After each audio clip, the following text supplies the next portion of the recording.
o treinamento baseado em velocidade é uma abordagem de treinamento que utiliza ali algum tipo de dispositivo tecnológico que vai fazer o monitoramento em tempo real da velocidade da barra, e a partir dessas informações torna possível, né, a determinação de parâmetros de prescrição, especialmente relacionados à intensidade e ao volume.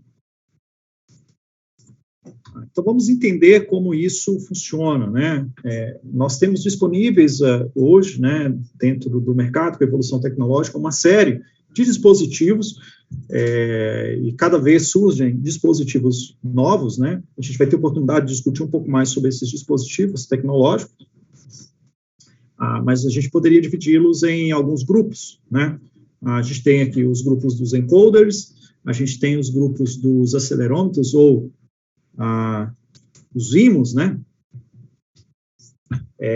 E também os grupos dos dispositivos de vídeo, são até tecnologias mais avançadas, e, por fim, tem surgido também os aplicativos, né, que utilizam, de alguma forma, os smartphones para fazer essas testagens. Aqui são alguns exemplos, né, só para vocês entenderem até onde, né, tem ido essas novas tecnologias. Então, um sistema de câmeras 3D de rastreamento que você fixa diretamente dentro da gaiola, né, ou no rack, e ela faz a medição ali também em tempo real, já conectada diretamente com um tablet, né, fornecendo as informações em tempo real da velocidade da barra, e isso pode ser utilizado aí para fazer os ajustes dentro da programação do treinamento.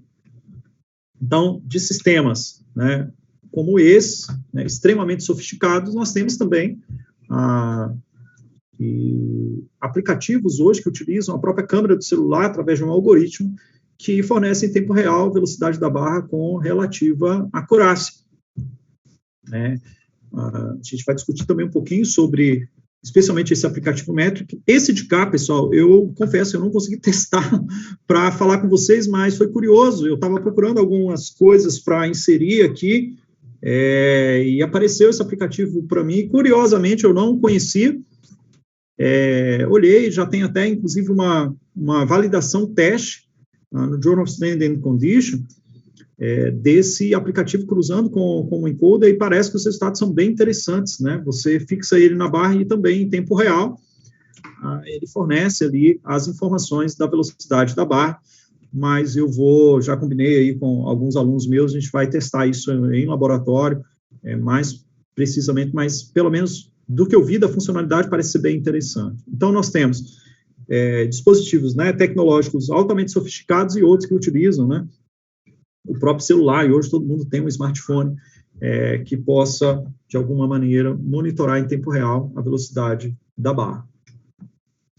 É importante que a gente pense sobre os princípios gerais da aplicação dessa abordagem, né, e entender que, praticamente, nós temos 3 princípios que guiam todas as aplicações hoje para o VBT. Né? O primeiro princípio é que, dentro da lógica do VBT, é importante e é necessário que o praticante, que o atleta, ele seja familiarizado para realizar o movimento sempre com a máxima velocidade durante a fase concêntrica do movimento.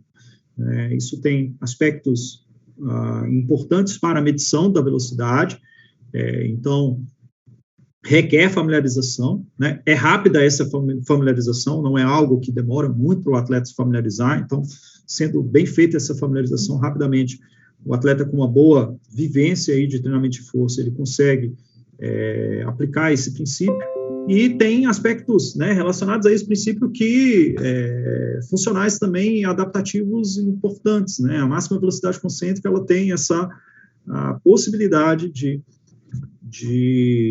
modular, de certa forma, até com ótimos benefícios aí, as adaptações neuromusculares. Vou mostrar alguns estudos crônicos que demonstram resultados bem interessantes em relação à importância, né, da máxima velocidade concêntrica. Isso é algo que você não depende do encoder.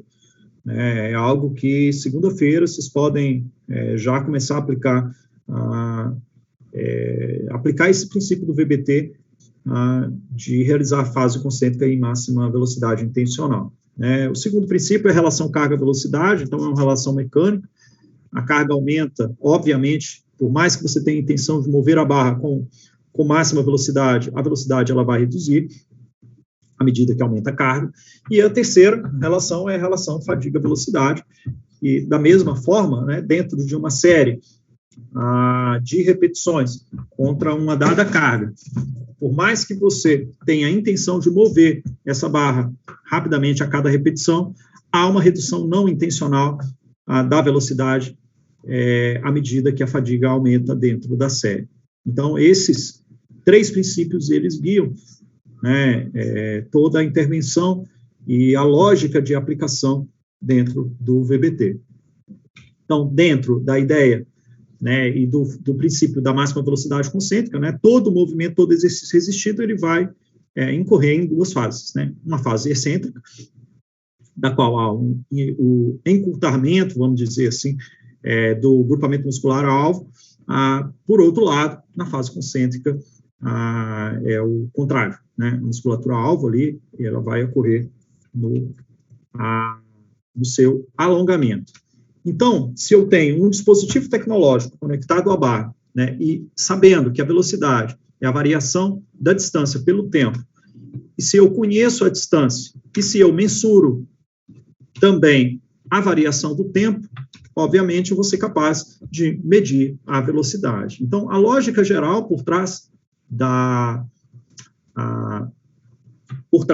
do VBT e até de funcionamento de alguns dispositivos conectados à barra passam por essa relação. Portanto, é extremamente importante para você conseguir medir a velocidade de maneira precisa, que não haja tanta variação entre as tentativas, que ela seja relativamente estável, você controlar parâmetros da fase concêntrica e realizar a fase concêntrica sempre na máxima velocidade. A gente vai discutir um pouco mais sobre a cinemática dos exercícios resistidos um pouco mais para frente. Aqui eu trago um exemplo que eu acho que é importante a gente pensar sobre a importância da velocidade, da máxima velocidade intencionada, em uma situação hipotética. Imaginem um indivíduo que treina 4 vezes na semana, e aí ele vai treinar na segunda, vai treinar na quarta, vai realizar o exercício de agachamento com 50 quilos, na sessão 1 e na sessão 2. Então, teoricamente, se eu olhar apenas para a carga, eu vou chegar à conclusão de que o estímulo de treinamento ele é igual, na segunda e na quarta-feira. Partindo do pressuposto que os parâmetros, os demais parâmetros de prescrição estejam equalizados, como o número de séries, o número de repetições, tá? Mas, se a gente olhar especificamente para a forma de execução da fase concêntrica, e suponhamos que na segunda-feira, ele está meio desanimado ali, veio de um fim de semana bem radical, e aí ele está movendo essa barra a cada repetição aqui com uma média de velocidade de 0,7 metros por segundo. Já na quarta-feira, ele tomou o pré-treino, já está chegando ali, já está preocupado com a sexta-feira, está com um nível de motivação muito mais alto, e os mesmos 50 quilos agora, ele está movendo na fase concêntrica, empurrando essa barra, depois do agachamento ali, a 1,1 metros por segundo. A questão é, será que agora o estímulo dessas 2 sessões, pensando no sistema neuromuscular, ele é o mesmo? Sessão 1, 0,7 metros por segundo. Sessão 2, 1,1 metros por segundo. Eu já adianto a resposta para vocês. Não. São estímulos completamente diferentes do ponto de vista neuromuscular. E eu vou trazer agora um pouco de ciência, o que a literatura tem mostrado para subsidiar essa ideia de que esses são treinos diferentes. Então, esse é um estudo de 2012, conduzido pelo John Padula, e um estudo relativamente curto, 3 semanas apenas, não é muito comum a gente encontrar estudos crônicos, assim, tão curtos, mas eu chamo a atenção pela duração da intervenção, porque os resultados são impressionantes desse estudo. Então, eles pegaram dois grupos de indivíduos, e esses sujeitos foram divididos em 2 grupos de treinamento, que treinavam 2 vezes na semana, né, o exercício supino. E o que diferenciou desses grupos? Apenas e única e exclusivamente a forma que a fase concêntrica do movimento do supino ele foi realizado, né? Um grupo treinava com máxima velocidade, então a carga ela variou ao longo dessas 3 semanas de 80% a 100% de 1 RM, um grupo treinava com máxima velocidade, e o outro grupo, ele autoselecionava a velocidade que ele ia treinar, né? Da maneira como que tradicionalmente aí a gente vê nos centros de treinamento, nas academias, a forma que os praticantes realizam, né? É ele que seleciona ali a velocidade na maior parte das vezes. Então, vamos aos resultados. Olha que interessante. Aí eles avaliaram, né, um RM depois de 3 semanas, e o grupo de máxima velocidade aumentou 10% no teste de 1 RM, no supino. Pessoal, 10% para 3 semanas, né, quem acompanha a literatura, lê, sabe que é algo realmente impressionante, né, esse aumento de 10%.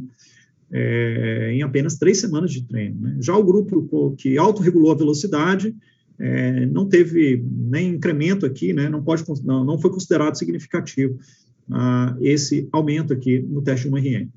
Já para a velocidade contra a carga de 1 RM, houve um aumento do grupo que treinou com máxima velocidade de 2,2%. E o outro grupo também, desprezível aqui, esse resultado, 0,11%. Interessantemente, esse estudo, ele também, ele analisou, né, a ação, a atividade eletromiográfica dos músculos agonistas no supino, e eles encontraram um aumento de ativação nos músculos agonistas também, muito preponderante em comparação, do grupo com máxima velocidade em comparação ao grupo autoselecionado. Então, os resultados desses estudos realmente chamam bastante a atenção sobre a importância, né, e os benefícios que a gente pode obter pelo simples fato de solicitar que o nosso praticante, o nosso atleta, realize a fase concêntrica com máxima velocidade intencionada. Né? Esses resultados também são corroborados em outro estudo, de 2014, do grupo do professor Gonzales Badilho, num desenho também relativamente similar, só que uma intervenção com 6 semanas, um grupo treinava com máxima velocidade intencionada, também no supino. O exercício da intervenção aqui também foi o supino, mas o outro grupo, ao invés de autoselecionar, ele treinava com metade da velocidade máxima para aquela carga. Então, a carga foi relativamente controlada aqui. Entre os 2 grupos, apenas a velocidade também mudava de grupo para grupo. Os resultados também foram na mesma direção. O grupo com máxima velocidade intencionada, aumento no teste 1RM de 18% contra 9,7% para o grupo que treinou com metade da velocidade máxima, ou seja, nós estamos falando aqui do dobro de ganhos de performance neuromuscular. A velocidade média, 20% para o grupo com máxima velocidade, 10% para metade da velocidade máxima. A velocidade contra cargas, contra cargas moderadas para leve aqui, né, maior que 0,8 metros por segundo, 36% de ganhos de performance neuromuscular para máxima velocidade contra 11% com metade da velocidade máxima.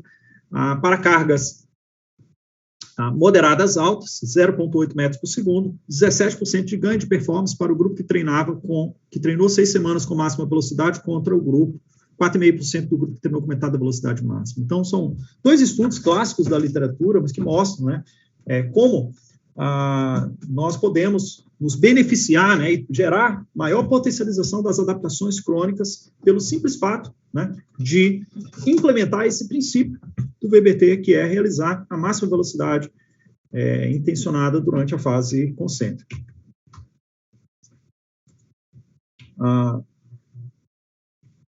Passando pelo segundo princípio do VBT, né, que incorre na relação carga-velocidade. Então, essa é uma relação mecânica, né?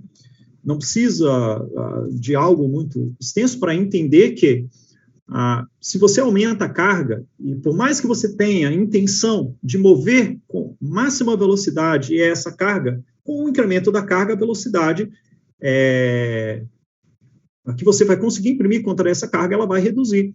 Isso também está demonstrado na literatura, em vários estudos. Então, aqui, esse é um dos primeiros estudos, né, que mostraram essa relação inversa entre carga e velocidade. Então, nós temos aqui na primeira coluna, né, o incremento da carga como percentual de 1 RM no exercício supino, né, e o que a gente observa é que a cada incremento, se vocês olharem para a coluna, tanto no teste 1 quanto no teste 2, da velocidade, essa velocidade ela vai diminuindo até chegar, né, no que é denominado de V1RM, que é a velocidade referente a 1 RM, né, no teste 1 de 0,19 metros por segundo, no teste 2, 0,18 metros por segundo. Então, há uma redução, né, gradativa da velocidade à medida que a carga aumenta. No gráfico, fica mais fácil de visualizar essa relação inversa entre velocidade e carga, né? Eixo X, a carga aumentando até a carga alcançada, né, referente a 1 RM no exercício supino, e uma relação, né, inversa, né, a velocidade caindo. Então, cada pontinho desse aqui é uma repetição, e no meio aqui a gente tem a média dessas repetições. Então,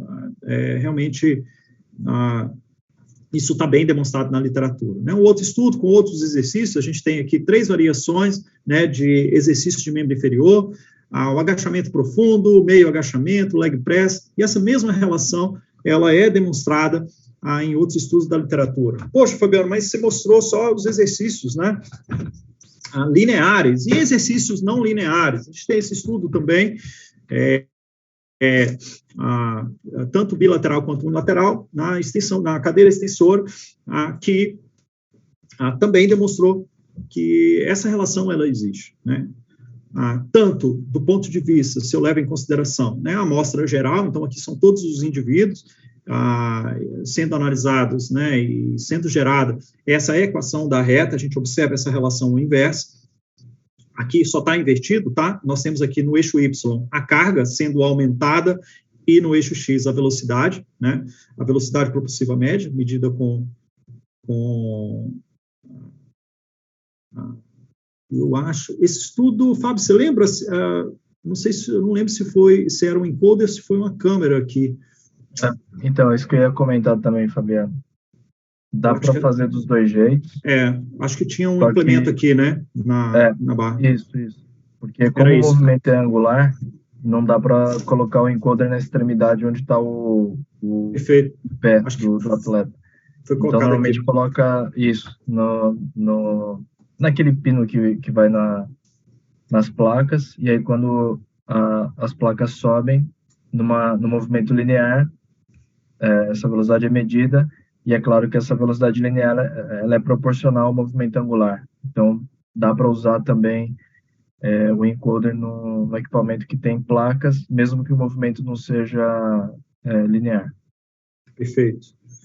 Então, essa relação inversa também está demonstrada, tanto levando em consideração a amostra geral, ou pegando um único indivíduo e plotando ali os incrementos de carga, né? No caso aqui, 2, 4, 6, 7 cargas, cada pontinho desse é uma repetição, com incremento de carga, a gente vê essa relação, ela acontecendo, né?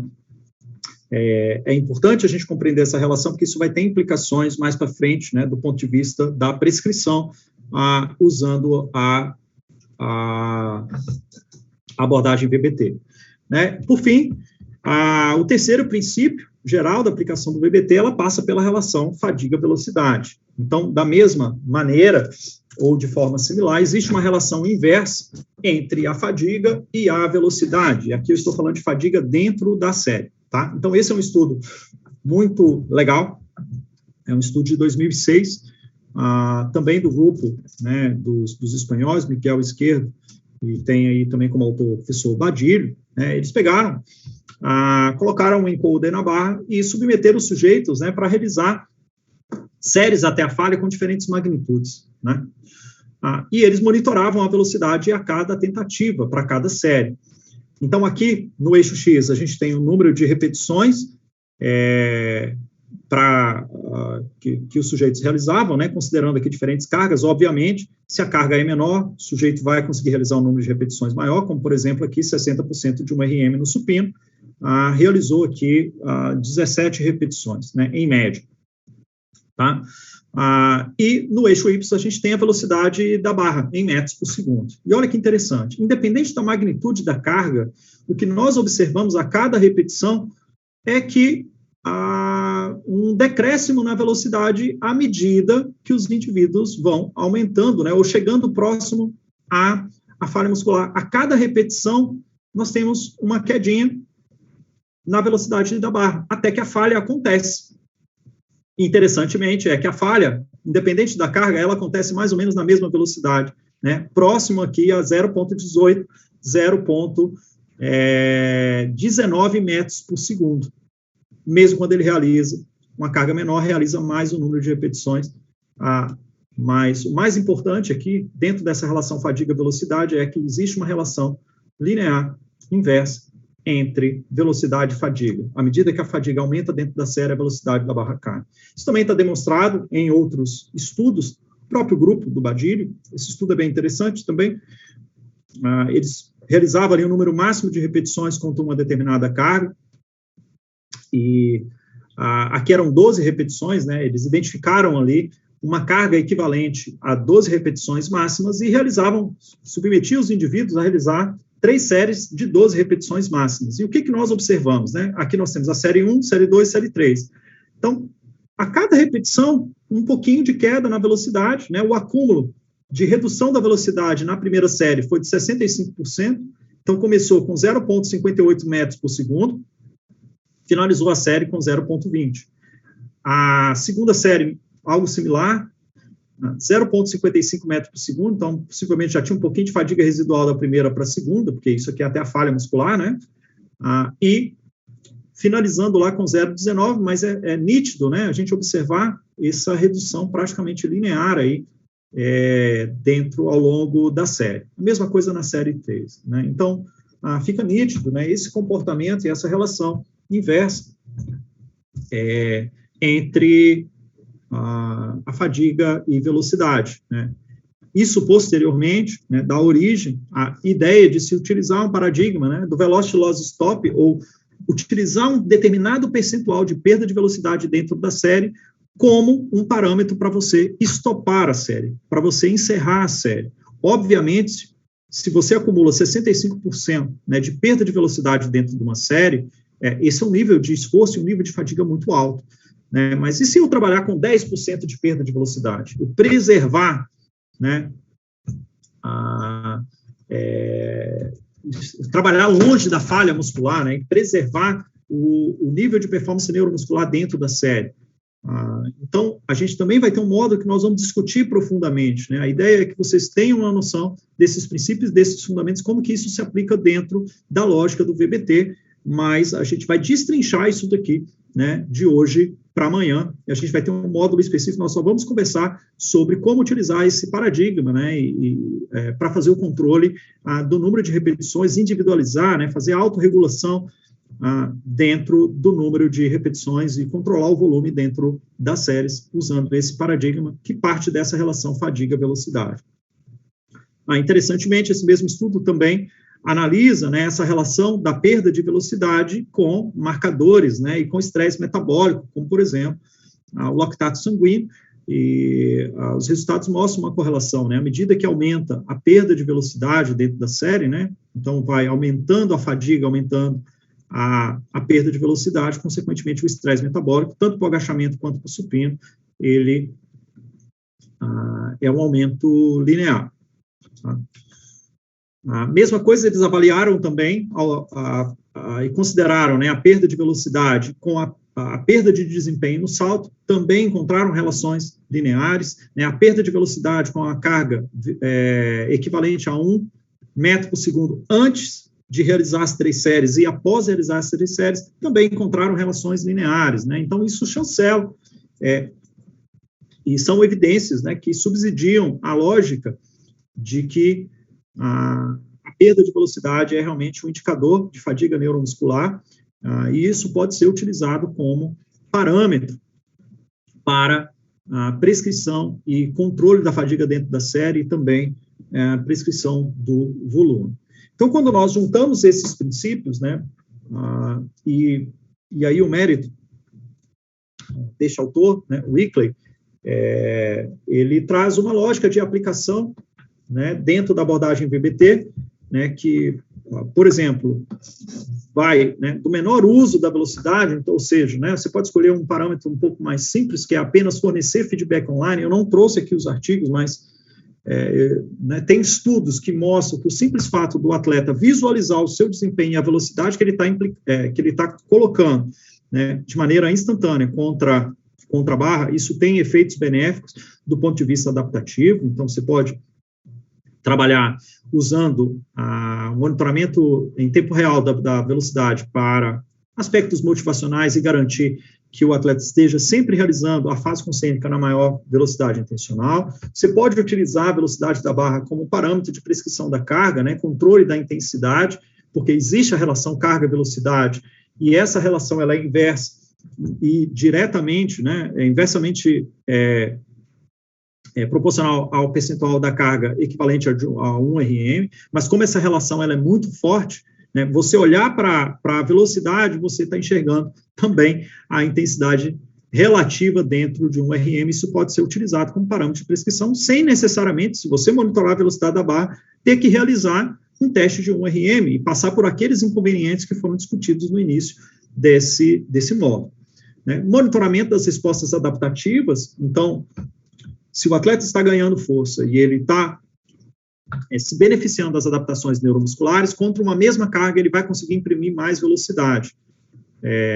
Então, consequentemente, eu posso utilizar isso como um parâmetro para ver a evolução desse atleta, ou também, né, a estagnação da performance, e muitas vezes, se por alguma razão esse atleta estiver perdendo performance, você também vai observar uma redução da velocidade contra uma mesma carga, se você manter essa avaliação, né, constante e contínua dentro do seu programa de treinamento. Serve também como parâmetro de controle da carga, né, controle da fadiga pela relação entre fadiga e velocidade, né, estimativa de 1 RM, e essa relação ela é inversa. Eu vou mostrar para vocês, eu mostrei aqui alguns estudos rapidamente, mas a gente vai ter um momento que a gente vai discutir mais profundamente os estudos que fizeram estimativa, inclusive o nosso laboratório, e o Fábio também realizou alguns estudos, né, fazendo essa análise da relação carga-velocidade para a estimativa de 1 RM, também para a prescrição do volume e também uma prescrição individualizada. Então, aqui está uma síntese, né, das possíveis aplicações dentro da abordagem VBT, e a ideia é que ao longo desses 2 dias a gente passe pelo menos por essas daqui, né, essa aqui nós não vamos falar tanto, ela é relativamente mais simples, mas pelo menos por todas essas aqui a gente vai discutir de hoje para amanhã. Bom, quero deixar aí aberto mais uma vez para questões. E aí, Fábio, são 9h20, a gente acabou começando um pouco mais tarde, a gente talvez atrasou um pouquinho ali no início, né, para fazer a apresentação. Eu queria até deixar aberto para vocês, nós temos algumas alternativas, tá? Nós já podemos ir para uma parte hoje do módulo 2, que trata das tecnologias, talvez não dá tempo de esgotar, mas não tem problema ficar um pouco para amanhã, a gente consegue ajustar a nossa programação, ou a gente pode encerrar agora, e aí, Fábio, a gente concentra, faz esse módulo, que ele é um módulo até um pouco mais curto, né, amanhã, então, ver com vocês como é que vocês estão aí também de cansaço, né, pelo horário. Acho que já foram também muitas informações aqui, até para não esgotar mentalmente aí vocês, a gente tem a melhor produção aqui dentro do andamento, tá? É possível a gente ajustar dentro da nossa programação aqui. Agora, se tiver legal para vocês, né, eu sei que tem muita gente fora, o Fábio também está no fuso horário aí, que tá ruim para ele.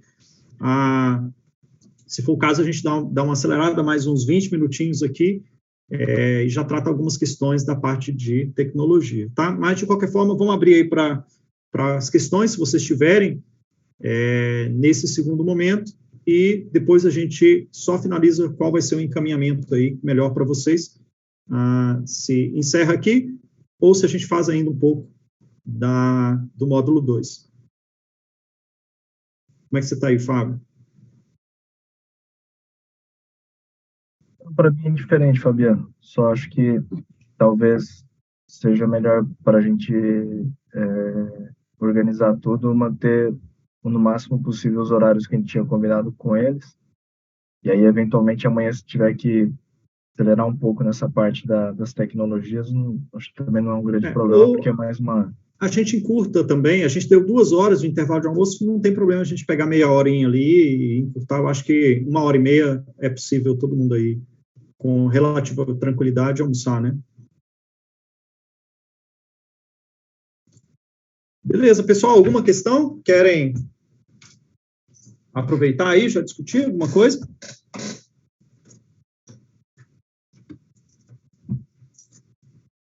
Eu tenho uma...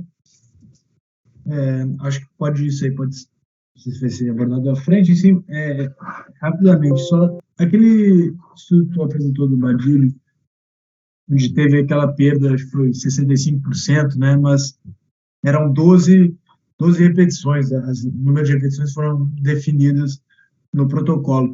Mas como é que eu, utilizando o VBT, qual vai ser o percentual ótimo, eu diria assim, para eu começar a interromper a série? Se tem alguma coisa nesse sentido, ou se quando perde qualidade do movimento também, eu ainda estou um pouco perdido nessa... Em que momento esse percentual ele não vai ter mais benefício? Em que momento interromper o percentual? Né? Legal, Felipe. Excelente pergunta. A gente vai ter um tópico só para ela, mas eu já vou dar já vou fazer aí um adiantamento, tá, das respostas.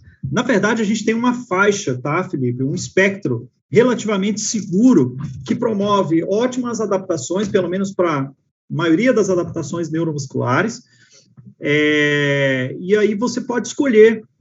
Tá, esse espectro ele pode variar, por exemplo, de 5% de perda de velocidade, que a fadiga ela é muito pequena dentro da série, até aproximadamente ali 25%, 30% de perda de velocidade, você não tem um acúmulo exacerbado de fadiga, e promove ótimas adaptações. Ganhos de força, tá?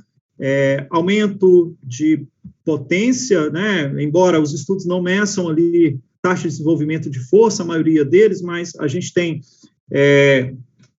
testes específicos ali que nos fornecem algum indicativo de melhora, por exemplo, da altura do salto, melhora do sprint, melhora de aplicação, né, da força contra cargas baixas, que possivelmente ali tem uma relação forte com a taxa de desenvolvimento de força, melhora, inclusive, né, a Sombre agora está trabalhando com pouca fadiga, resistência muscular, que teoricamente você deveria pensar que você necessitaria treinar com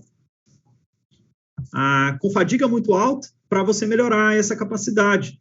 E os estudos, né, e é um conjunto de estudos relativamente já grande, né, a gente já tem meta-análise, eu vou apresentar os resultados de meta-análises recentes, publicadas esse ano, tá, amanhã, mas os principais desfechos aí você consegue beneficiar trabalhando com baixa a moderada perda de velocidade, tá? O que seria uma moderada perda de velocidade? 30% para baixo, que seria baixo ali 5, 10%, ok? Já quando o desfecho é hipertrofia, você trabalhar com um pouquinho mais de fadiga, tá chegando ali com perda de velocidade até próximo de 40%, parece que tem algum benefício adicional. Ou seja, você vai escolher. A literatura ela tem direcionado hoje, né, e aberta a possibilidade de você escolher onde você quer trabalhar de acordo com a necessidade que você tem. Então, por exemplo, se você precisa fazer uma sessão de força, né, entre 2 jogos que estão relativamente próximos, você pode fazer uma opção de trabalhar com 5% de perda de velocidade, se for um estímulo mais de manutenção do desempenho neuromuscular ali dentro da temporada que você está relativamente seguro, tá? Isso tem implicação, né? O Fábio tem gostado aí de estudar algumas questões, tem a relação até com o artigo aí do Paul Comfort que ele citou, o Fábio tem estudado isso também, né, tentar encontrar uma lógica de utilização de microdoses de treinamento que você é um estímulo necessário, é um estímulo suficiente para você garantir a manutenção das adaptações e com muito pouca fadiga. Tá? Então, essa lógica de se trabalhar com 5%, né, de controlar isso muito bem, ela é ok. Se você tem mais tempo ali de recuperação, ou você consegue ter sessões até um pouco mais longas, trabalhar com 15% de perda de velocidade, podendo chegar até a 30%, também é ok. Tá? Então, amanhã a gente pode discutir isso um pouco mais, eu vou trazer os resultados desses estudos, né? A gente já tem aí um bom número de estudos na literatura, mas, de uma maneira geral, em resumo, a literatura tem caminhado nessa direção, tá? Fábio, se quiser complementar ou falar alguma coisa diferente, manda ver. Como a gente vai ter um módulo para discutir isso, acho que dá para detalhar mais a resposta, mas talvez para sair um pouquinho também da lógica mais tradicional dentro do próprio VBT, porque na maior parte das vezes quem trabalha com VBT estabelece lá uma perda de velocidade e faz a mesma perda de velocidade ao longo de todas as séries do mesmo exercício. Mas uma possibilidade também é você começar, sei lá, por exemplo, a primeira série perde 20, a segunda série perde 15, a terceira série perde 10 e a última série perde 5, para você garantir mesmo que até o final da execução de todas as séries você vai diminuindo a fadiga acumulada, né? Você acumula um pouco mais na primeira, que não é alta, é moderada, e aí você vai reduzindo o limiar. E o outro ponto importante é a primeira repetição de cada série. Porque se você começar a série também e a velocidade já está mais baixa do que a primeira repetição das séries anteriores, também já indica que você teve alguma fadiga. E o que você pode fazer é prolongar um pouco o tempo de recuperação, porque o tempo de recuperação nessa abordagem não é fixa necessariamente. Você pode fixar, sei lá, 3 minutos entre as séries, ou você pode fazer variável de acordo ou com a percepção de recuperação do atleta, ou eventualmente a primeira repetição ser o teu termômetro. Se a repetição está muito lenta, você simplesmente não continua a série, deixa ele descansar mais e pode adaptar também. Né? Você pode arbitrar que você faz, por exemplo, 15%, supondo que na quarta repetição ele já esteja lento. Você já não precisa fazer com 15, você estabelece um limiar menor e para antes, né? Só para não dar muita fadiga no treino.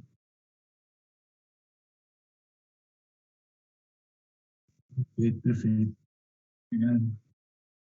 Ok, pessoal, mas temos tempo para mais uma questão.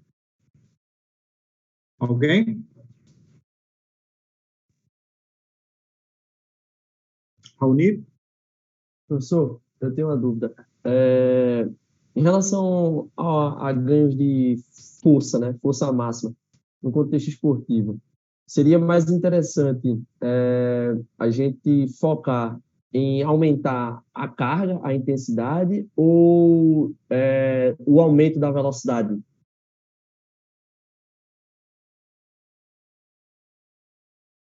Já que a força é o produto da velocidade sobre a carga, né? Se a gente aumenta a velocidade que está movendo aquela carga, pode ser um indicativo de que ele aumentou o nível de força, né? O indivíduo aumentou o nível de força. E a literatura indica também que para a gente aumentar o nível de força, a gente precisa aumentar a intensidade, né? A carga. Então, tem resposta para isso já? Algo nesse sentido?